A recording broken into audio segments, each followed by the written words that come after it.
დანიშნულების გასამხედროებულ დაწესებულებათა სისტემა.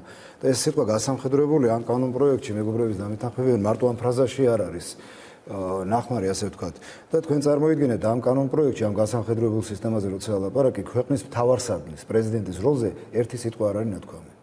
ამით მე მგონი ახლა რაღაც ზედმეტ წიაღწევში რო შევიდეთ, ყველაფერი ნათქვამია. ქვეყნის მთავარსარდლის როლი საერთოდ არ არის წარმოდგენილი, როდესაც საქმე ეხება გასამხედროებულ, ესე იგი უძლიერეს სისტემას, რომელსაც უდიდესი ბერკეტები აქვს ხელში.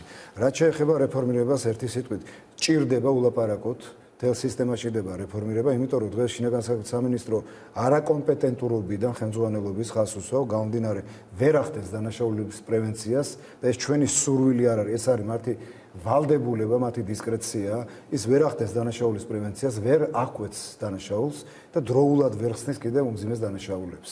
გასაგებია. აქედან გამომდინარე, თუ სიღრმისეულად არ გატარდა რეფორმები, თუ შინაარსობრივად, ამაში თუ ესე ნაჩქარევად მოხდა ყველაფერი, ჩვენ მივიღებთ უფრო მძიმე შედეგებს, ვიდრე დღეს გვაქვს. გასაგებია ბატონ ლევან.